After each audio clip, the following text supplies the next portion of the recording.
No se ve.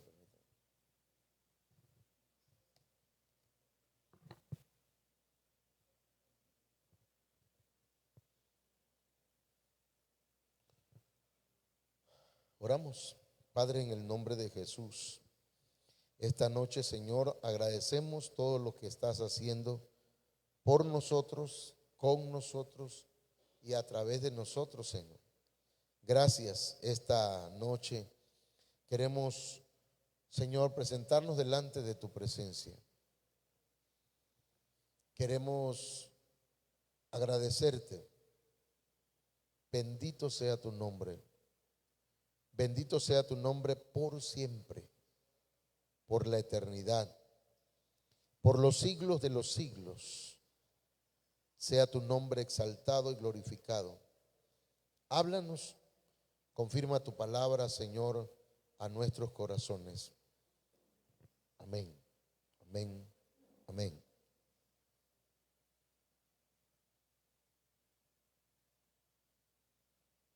Hemos, los viernes, hermanos, hemos estado hablando de una temática que tiene que ver con las 70 semanas de Daniel.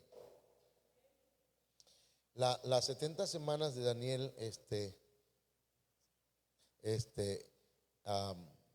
tienen un propósito o tienen propósitos, hermanos. Amén. Entonces, ya platicamos, ¿verdad?, acerca de en qué consistían las 70 semanas y aquí tenemos un pequeño resumen. Es interesante o es importante que nosotros podamos conocer, hermanos, acerca de las 70 semanas, para que podamos, wow, tenemos un detalle, a ver, para que podamos distinguir los tiempos, para que podamos discernir en qué tiempo estamos viviendo. Es bueno, no está, ahí está. Mire, nada más en breve, déjenme leerles o explicarles en breve este esquema, pero más que esquema, esta es una línea de tiempo. Una línea de tiempo se hace, hermanos, para explicar cuántas o cuántos acontecimientos han ocurrido en determinados años. Pero cuando Daniel, el profeta, está orando y pidiéndole a Dios que le revele acerca de las 70 semanas, entonces el Señor le dice que iban a ser primero 7 semanas. Y esas 7 semanas, cada semana, hermanos, es una semana de años, no son semanas de días. Entonces, 7 semanas de años son 49 años. Y en la primera etapa, vamos a decir, las 7 semanas, se reconstruyen los muros de Jerusalén, ¿ok? Y eso está en Daniel 9:25 y se corrobora en Nehemías capítulo 2:1. Luego le dice el Señor que después de esas 7 semanas vienen 62 semanas. Y en esas 62 semanas se va a cumplir la venida del ungido y se va a quitar la vida al ungido, al Mesías. Entonces, esto nos habla de 62 semanas, 434 años. Entonces, 62 semanas más 7 semanas, ¿cuántas son? 69, ¿ok? Entonces, hasta aquí, esta línea que ve usted aquí o esta flecha, dice que hay 69 semanas hasta la crucifixión de nuestro Señor Jesucristo. De nuestro Señor Jesucristo, de aquí a aquí, hermanos, al arrebatamiento, que todavía no ha ocurrido el arrebatamiento, estamos viviendo la era de la iglesia. Quiere decir que nosotros nos encontramos en esta parte. Amén. Nos encontramos en este tiempo. La era de la iglesia que también se le llama la era de la gracia, ¿ok? Este es el año agradable del Señor, ¿sí? Por eso es que de ahí surge las diferentes proclamas, proclamar, hermanos, algo que el Señor hace en este tiempo. A ver si nos ubicamos en eso, ¿ah? Pues ¿de dónde salen las proclamas? De ahí, del año agradable del Señor. ¿Qué es lo agradable para el Señor? Por ejemplo, que retornemos a Él. Este es el tiempo para retornar al Señor. De la semana 69, cuando ocurra el arrebatamiento de la iglesia, hermanos, se terminó la era de la iglesia. Se acabó el tiempo de la gracia. Ahora comienza la tribulación y la gran tribulación en la última semana. ¿Se acuerda que hasta aquí son 69 semanas? Entonces el Señor le pone una pausa y comienza la era de la iglesia que estamos viviendo ahora mismo. Si se convierte un judío, un gentil, de cualquier nacionalidad, viene a ser parte de la iglesia. Pero Cristo, o más bien el Padre, va a tratar con el pueblo de Israel en la última semana de Daniel. No hace falta decirle, ¿verdad?, que 69 más 1 son 70. ¿Ah? Entonces, en la semana 70, que es esta, hermanos, Dios va a tratar con Israel. Y ahí es donde va a surgir el príncipe, que va a venir a tomar las riendas del gobierno a nivel mundial, hermanos, y dice que va a hacer un pacto con Israel, un trato con Israel. Y entonces lo va a cortar ese pacto, lo va a finalizar a la mitad de la semana, o sea, a los 3 años y medio. Entonces, hermanos, todavía esto no está, todavía no estamos en ese periodo, pero sí podemos estar por aquí, por aquí, por aquí, por aquí, por aquí o por aquí. Ya estamos, hermanos, en los últimos momentos. Amén. Entonces, esto es interesante porque estamos viendo cuáles son los propósitos de las 70 semanas. Daniel 9:24, 70 semanas han sido decretadas sobre tu pueblo y sobre tu santa ciudad. A Daniel se le está revelando, se le está trayendo esta revelación. Dice, para poner fin a la transgresión, terminar con el pecado y expiar la iniquidad. Ya hablamos de estos 3 puntos, ¿verdad? Porque transgresión no es lo mismo que pecado y pecado no es lo mismo que iniquidad. ¿Qué es la transgresión? ¿Sí? Violar la ley, cometer un error. Y por ejemplo, se pasó un semáforo, no un semáforo, sino que va y se le olvidó la tarjeta o se le olvidó o la licencia, por ejemplo, ya se le pasó, ya se le venció y le para el tránsito. No estoy inventando, así me pasó. Y dice, oiga, pero ya está vencida. A ver, le digo. Y sí, ya estaba vencida, yo no me había dado cuenta. Una semana nada más se pasó. Ya está vencida, amigo. ¿Cómo le hacemos? Pues yo no traigo dinero. Normalmente no le doy nada. Y le digo, pues no traigo. Pues se va a quedar aquí la licencia. Pero yo no sabía. Pues ni modo. El hecho de que uno no sepa que está uno violando cierta ley no nos exime. ¿Sí? No somos, ¿cuál sería la palabra? No somos inocentes, sino que si cometemos una infracción a la ley de Dios y no sabíamos, hermano, pero el hecho de que no sepamos no significa que no estamos ofendiendo a Dios, solamente que eso se llama transgresión. Pero si ya sabiéndolo lo hago una vez y después al poco tiempo lo vuelvo a hacer, se convierte en pecado. Y si ya se vuelve una manera de vivir, un carácter, una actitud, una costumbre, una manera de ser, entonces se vuelve una iniquidad. Por eso es que cuando David, el rey, dice, pide perdón por su transgresión, por su pecado y por su iniquidad, significa entonces que David no fue una vez nada más que estuvo con Betsabé,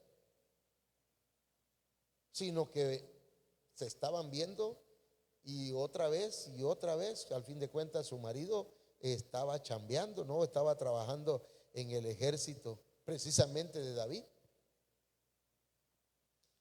Por eso pues llegó a ser una iniquidad y fue cuando quedó en Barcelona, embarazada. Entonces, por eso pues tiene que ver los propósitos de la ley, de las 70 semanas. Esto, hermanos, para el Señor le puso fin, terminó con el pecado y expió la iniquidad en la cruz del Calvario. Amén. La sangre de Cristo tiene poder para perdonar las ofensas que hemos cometido contra Dios. Ahora, otro de los propósitos es traer justicia eterna. Mire bien, la número 4, el cuarto propósito, hacer justicia eterna. En la actualidad, el mundo y su sistema, hermanos, no han podido ejercer justicia. No hay sistema donde digamos, bueno, es que aquí no hay justicia. Algunos países tal vez estén un poquito más avanzados en la justicia, pero no al 100%, porque desconocen la justicia de Dios y en su lugar practican su propia justicia. Y al practicar la justicia propia, eso conduce a un error. ¿Sí me explico?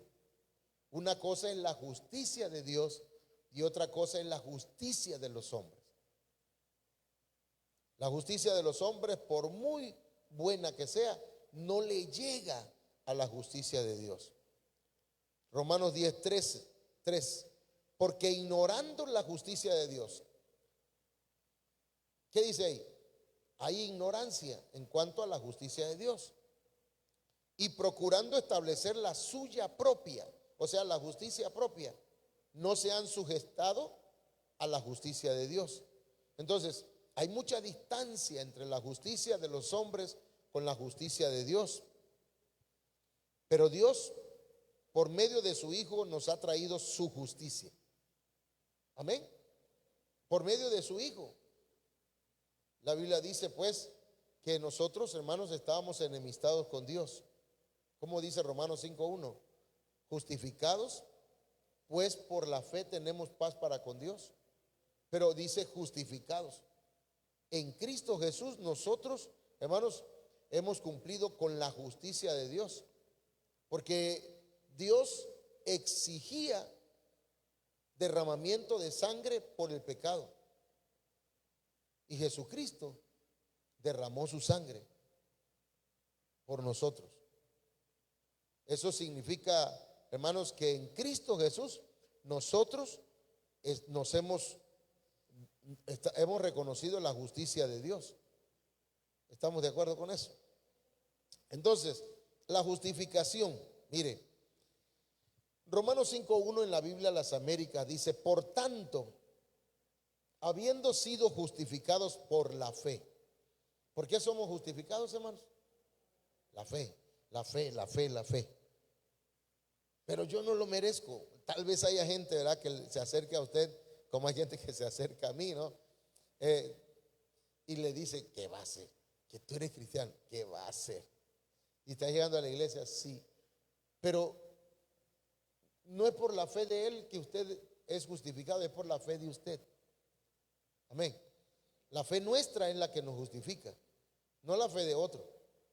O sea que todo el mundo puede pensar mal de usted, pero si usted tiene fe y ha creído pues que en Cristo usted ha sido justificado, así es. Por tanto pues, habiendo sido justificados por la fe, tenemos paz. Ya estamos en paz con Dios, para con Dios dice. Pero eso solamente es por medio de nuestro Señor Jesucristo. Sabemos que a todos los que hemos creído en su nombre y le hemos aceptado como Señor, nos ha justificado. Ahí se cumple la justicia de Dios. Romanos 4:25, el cual fue entregado por nuestras transgresiones, pero fue resucitado para nuestra justificación.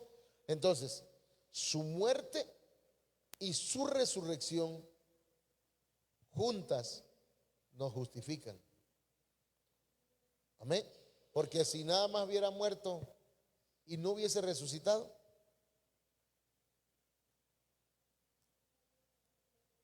estaría incompleta nuestra salvación. Y el apóstol Pablo dice, si Jesucristo no resucitó, fuéramos dignos de conmiseración, fuéramos los más miserables del mundo.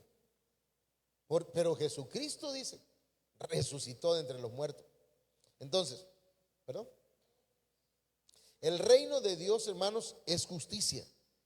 Romanos 14:17, porque el reino de Dios no es comida ni bebida, sino justicia y paz y gozo en el Espíritu Santo. Entonces, el reino de Dios, hermanos, es justicia, hacer lo correcto, paz, gozo. Entonces, su justicia, dice, también será evidente en su reinado milenial. Eso ya más adelante. Y en la eternidad, porque su justicia, como dice el canto, justicia eterna es, en ella yo me deleitaré, en su verdad caminaré. Entonces, su justicia, la justicia de Dios es justicia eterna. Salmo 119, 142. Tu justicia es justicia eterna y tu ley la verdad. ¿Ok? Entonces, en el reino de Dios, hermanos, que estamos viviendo ahora mismo, porque Jesús dijo, yo he venido a traer el reino de Dios. Venga tu reino, dice el Padre nuestro, ¿ah? Venga tu reino, ¿qué significa? Que se establezca tu gobierno en mi corazón. El gobierno de Dios, hermanos, nos exige que practiquemos la justicia.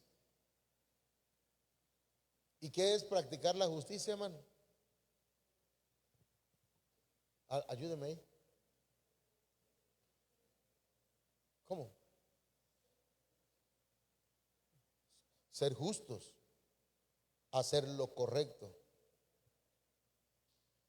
hacer lo correcto. No todo a mi favor, sino que seamos parejos, decía antes la hermana Olga. Es que tú no eres parejo, Manuel. O sea, no era justo. Todo para mi molino, pues. Que nada más lloviera en mi milpa, pero no en la milpa de mi esposa. Entonces quiere decir, hermanos, que debemos practicar la justicia. Y eso es lo que vino el Señor a hacer. ¿Ok? A que nosotros seamos justificados. Número 5, sellar la visión y la profecía. ¿Dónde está? Aquí mismo en Daniel 9:24. Ya vimos todo esto, ¿verdad? Que vino para poner fin a la transgresión, terminar con el pecado, expiar la iniquidad, traer justicia eterna. De aquí en adelante, desde que aceptamos a Cristo, ahora somos justos, somos justificados y practicamos la justicia. Y esa justicia nos va a llevar a la eternidad y va a ser por siempre. Entonces, eso de justicia ya lo platicamos, ¿verdad? Que debemos ser justos. Bueno, ya vamos a... Luego, sellar la visión y la profecía. Ese es el siguiente propósito. ¿Hasta aquí cuántos propósitos hay? 5. Entonces, ¿qué es esto, hermanos? Esto significa que todas las profecías anunciadas a través de sus profetas se habrán de consumar. Cuando la Biblia dice que hay que sellará la visión y la profecía, significa que se va a cumplir todo lo que está profetizado acerca de Jesucristo, de su iglesia. Todas las profecías anunciadas a través de sus profetas se habrán de consumar, porque Dios es fiel cumplidor de su palabra. Dios es fiel. El hombre puede ser infiel, no es que se le permita ser infiel, sino que a veces se nos van las patas, los pies, pues, metemos. Y ahí nos escudamos nosotros. Aunque nosotros seamos infieles, Él permanece fiel. Y es cierto, pues, pero a veces lo usamos como una muletilla para escondernos detrás de eso. Pero la realidad es que Dios es cumplidor de su palabra cuando habla de fidelidad. Su profecía se cumplirá. Y hermanos, dice Mateo 24:35, el cielo y la tierra pasarán, mas mis palabras no pasarán. Todo lo que el Antiguo Testamento dice, hermanos, se ha venido cumpliendo en el Nuevo Testamento. El Antiguo Testamento junto con el Nuevo Testamento, dice el apóstol Sergio Enríquez, que es como un matrimonio. No hay Antiguo Testamento sin el Nuevo Testamento, y no hay Nuevo Testamento sin el Antiguo. Así es, está bien, así lo dije. Si no hubiese el Nuevo Testamento, no hubo cumplimiento de todas las profecías. Pero hermanos, hay todas las sombras o figuras que hay en el Antiguo Testamento tienen un cumplimiento en el Nuevo Testamento. Amén. Por eso es importante que cuando leamos el Antiguo Testamento también no dejemos de leer el Nuevo Testamento y viceversa, ¿verdad? Entonces, de todo lo que nos encontramos escrito en la palabra profética, no va a pasar una jota ni un tilde. Eso me llama la atención, porque quiere decir entonces que a veces, hermanos, aquí dice jota, pero es una iota.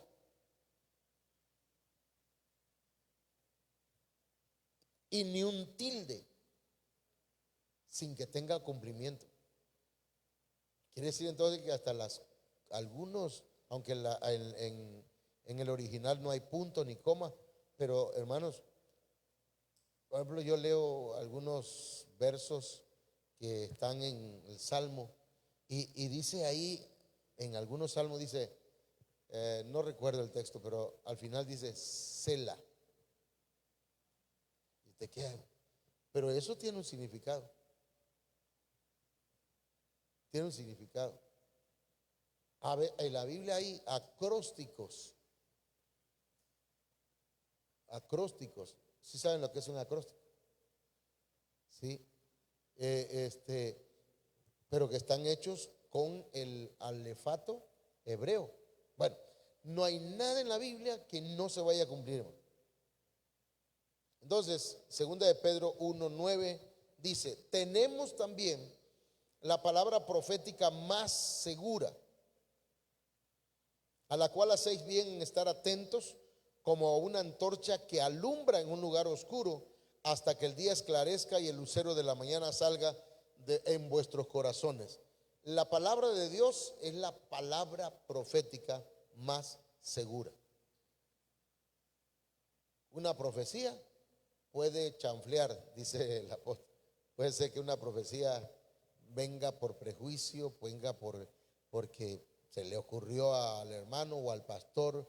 Puede ser, ¿verdad? Aunque los que ya hemos llevado el discipulado de las profecías, entendemos que es por inspiración. Llega la inspiración, llega el Espíritu Santo y te da una palabra. Y uno a veces dice, ¿será, Señor? Y se la doy o no la doy. El profeta o el que profetiza no necesariamente puede ser profeta, pero si profetiza debe dejarse guiar por el Espíritu Santo. Pero esa palabra o esa profecía debe estar basada ¿en qué? En la palabra profética más segura. Ok. Por eso los que quieren y los que tienen el anhelo de profetizar deben conocer la Biblia, deben estudiarla. Yo quiero profetizar, pastor, pero no me gusta leer la Biblia, diría el chavo, ¿no? ¿Tú quieres profetizar? Le dice doña Florinda, en esos memes que ponen en el Facebook. Sí, dice, pero no quiere leer la Biblia. No, dice. Entonces, mire cómo dice Mateo 5:18.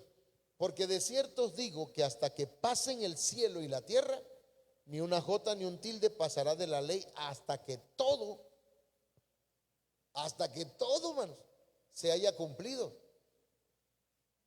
Entonces, ¿cuánto creen que la palabra de Dios se cumple, hermano? Se cumple en la historia, se cumple en nuestra vida, se cumple en la iglesia, se cumple en nuestra familia. Ya sí, yo digo que no debemos, ¿cuál sería la palabra? Debemos confiar absolutamente en la palabra. Amén.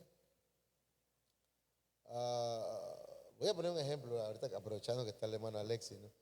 Cuando el hermano Alexis fue que tuvo un problema su hermano allá en Cancún, en Playa del Carmen, él se fue.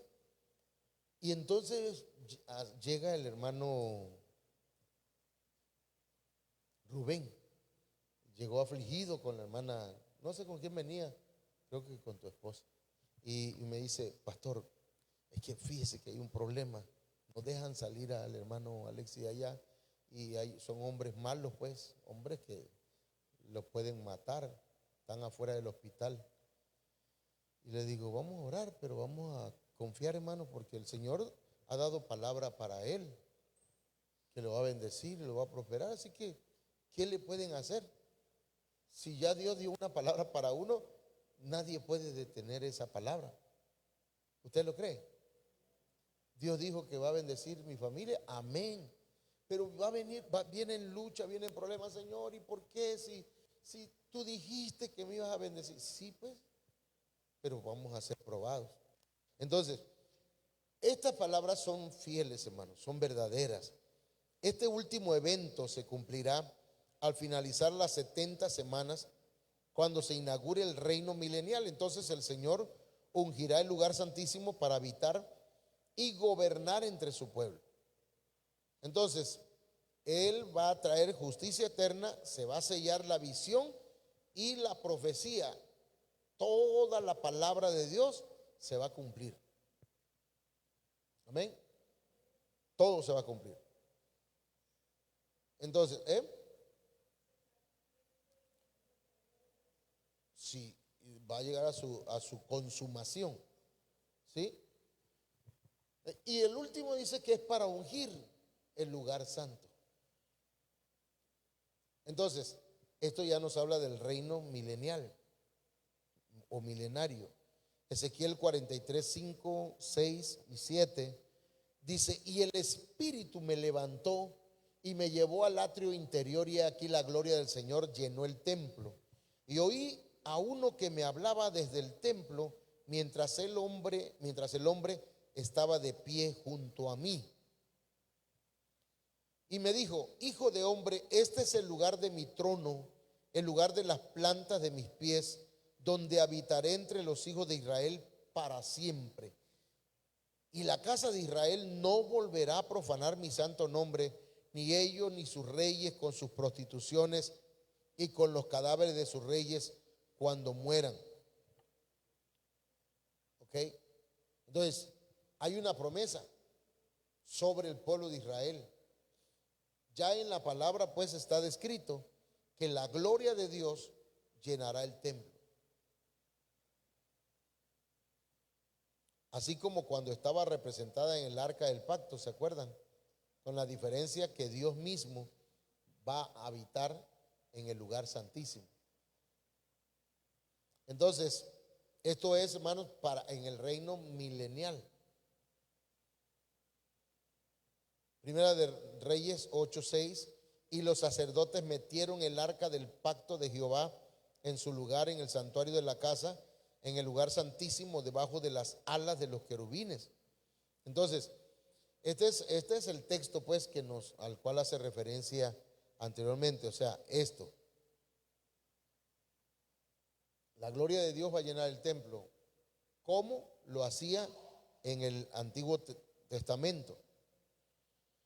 También vemos, hermanos, que en la última semana hay eventos que están profetizados en la palabra, tales como, mire, la abominación desoladora. Mateo 24:15. Por tanto, cuando veáis la abominación de la desolación en la última semana, de que se habló por medio del profeta Daniel, colocada en el lugar santo, el que lea, que entienda. Ahí nos habla, hermanos, que el Señor Jesucristo recuerda las palabras de Daniel, Daniel 9:27. Ese está relacionado, Mateo 24:15 con Daniel 9:27, que va a existir una abominación desoladora, como la que cometió Antíoco Epífanes cuando profanó el templo de Dios. En la historia dicen que Antíoco Epífanes, hermanos, sacrificó un cerdo en el lugar santísimo. Pero no lo sacrificó, no es que sea malo comer puerco, no, sino que lo sacrificó en el lugar santísimo. ¿Para qué? ¿Para qué cree usted? Porque sabía, pues, que para los judíos eso era abominable, era inmundo. Y lo hizo a propósito, como burlándose, pues, del pueblo de Israel o de Dios, profanando.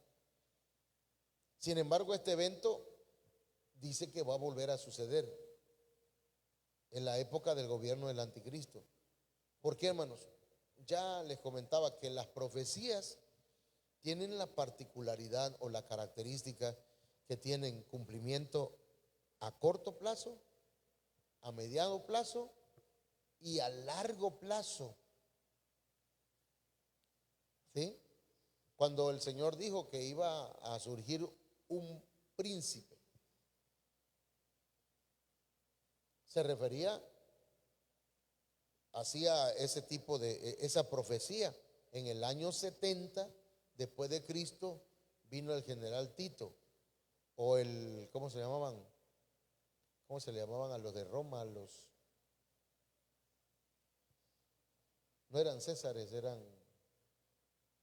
¿cómo se llamaban? ¿Cuál era el título que le daban a los que eran gobernantes de Roma? Emperador, sí.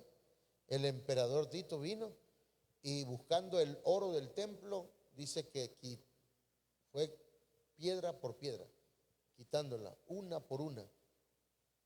Y ahí se cumplió cuando el Señor dijo, porque de cierto os digo, que no quedará piedra sobre piedra que no sea derribada del templo. En el año 70. Pero el Señor también estaba hablando a largo plazo, hasta que se cumpla en el gobierno del anticristo también, hermano. Entonces, también habla de la destrucción del inicuo. Segunda de Tesalonicenses 2:8. Y entonces será revelado ese inicuo. Esta es la revelación, el apocalipsis del inicuo, del anticristo. Se va a revelar, hermano. Revelar no con B, sino con V. ¿Sí? Se va a dar a conocer, a quien el Señor matará con el espíritu de su boca y destruirá con el resplandor de su venida. Y yo pregunto, hermanos, ¿ahora ya se reveló el anticristo? ¿Ya se reveló?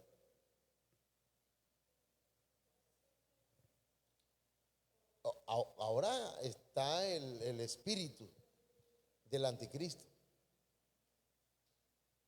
Ese espíritu se está moviendo en la tierra, en las redes sociales. Usted menciona algo de Dios y te cae la gente, ¿ah? Y incluso, hermanos, hay cosas que la Biblia menciona, perdón, que para el mundo son cosas que ya pasaron de moda. Como todo el mundo las hace, ya se normalizó. ¿Me entienden? Pero en la Biblia, hermanos, sigue siendo pecado, o sigue, porque cielo y tierra pasarán, pero su palabra no pasará. Amén.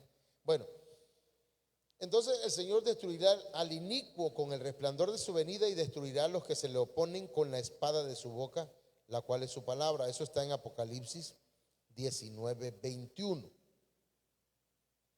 Y luego, hermanos, ¿qué es lo que va a marcar el fin de la semana 70?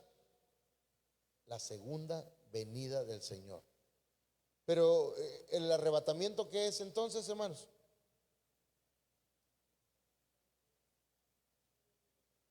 Sí, esta es la epifanía.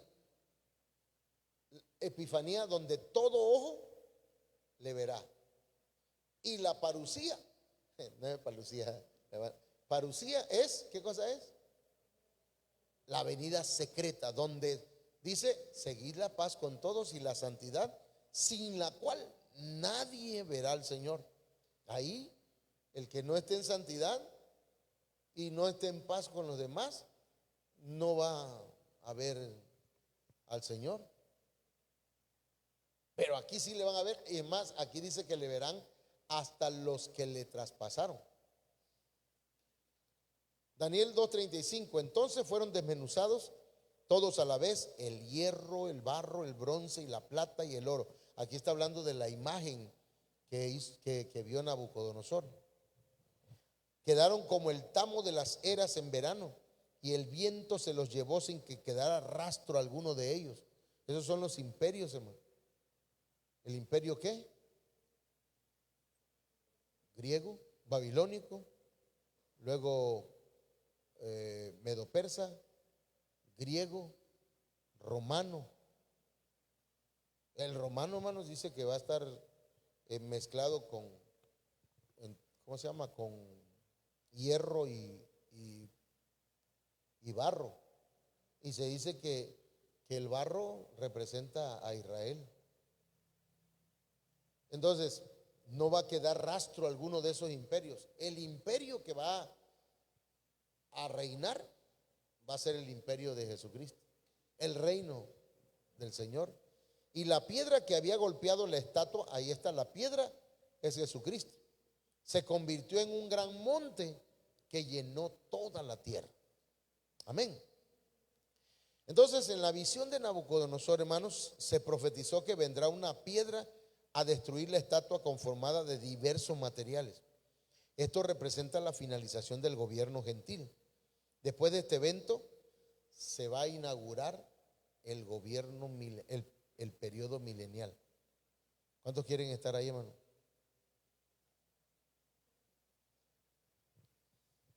Y tal vez no estemos tan lejos, hermano.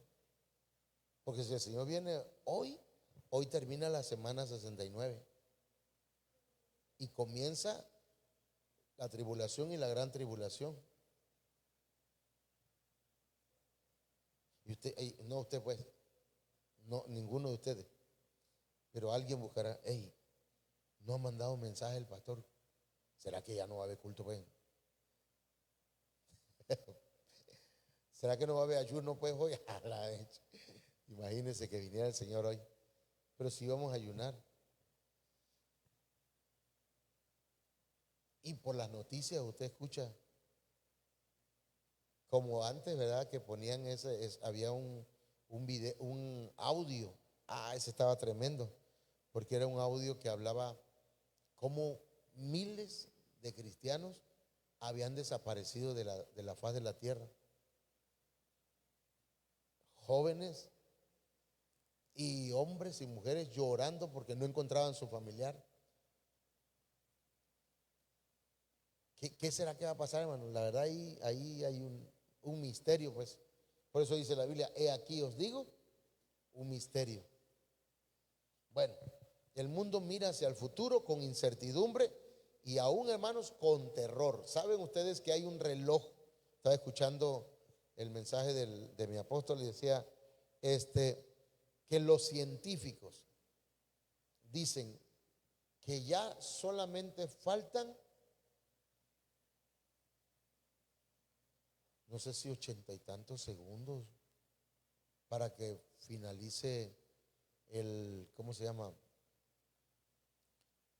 Para que lleguemos a la medianoche, porque al llegar a la medianoche el reloj, que los científicos con sus estudios y todo lo que han hecho, dice que ellos creen que va a ser el final del mundo y que ya estamos, hermanos, a pocos segundos. Entonces, si estamos a pocos segundos, de acuerdo a los científicos, ¿a cuánto estaremos en el reloj de Dios? Si llega el momento, hermanos, que el Señor dijera, voy a quitar esto. Si el Señor dijera, voy a ir por mi pueblo, y llegar el arrebatamiento, nada más 7 años, hermano. 7 años solamente restaría, hay la diferencia entre el arrebatamiento y el reino milenial. Porque la segunda venida, ahí el Señor va a poner su reino en Jerusalén. Y fíjense que ahí va a estar tremendo, porque me llama la atención, porque dice que la ciudad o el país o la nación que no vaya a adorar a Jerusalén, no le va a llover en su milpa. En su milpa, en su tierra no va a llover. Imagínate, Marcelo. Si eso lo ocupamos como una figura para este tiempo. Híjole, Señor, ¿no será por eso que a veces no nos bendice el Señor? Porque no lo queremos venir a adorar. Porque no lo queremos venir. Bueno, eso ya el Señor su Espíritu Santo nos ayude, hermano. Bueno, vamos a orar. Póngase de pie y vamos a orar al Señor, y pidámosle que Él nos ayude, y que nos guíe su Espíritu Santo esta noche en el nombre de Jesús. Solamente, hermanos, recuerde que el Señor viene pronto. Amén. Y que dice, si no, mire, no termina. Póngase de pie, porque si no yo voy a seguir hablando, hermano. Mire, nada más para que usted tenga esto. Mire, el mundo mira hacia el futuro con incertidumbre y dice con terror, porque perciben que en los últimos tiempos habrá eventos catastróficos y enormes desastres. Y ya los estamos viendo. Sin embargo, los cristianos, ¿cuál es la diferencia entre la iglesia y el mundo? Mientras que el mundo ve los desastres que está pasando en la tierra y se asustan, la iglesia debe alegrarse. No por los sufrimientos de los otros seres humanos, sino alegrarse porque todo eso indica que Cristo viene ya. Cuando veáis todas estas cosas, sabed que vuestra redención se acerca. Ya, un poquito más, esfuérzate un poquito más. Amén. No te quedes, busca de Dios. Este es el tiempo. Este es el tiempo que debemos aprovecharlo. Y dice, pues, aunque vienen días terribles y difíciles para el mundo, nosotros debemos estar preparándonos. Y ya debemos estar preparados para el encuentro con nuestro Dios. Amén. Padre, en el nombre de Jesús.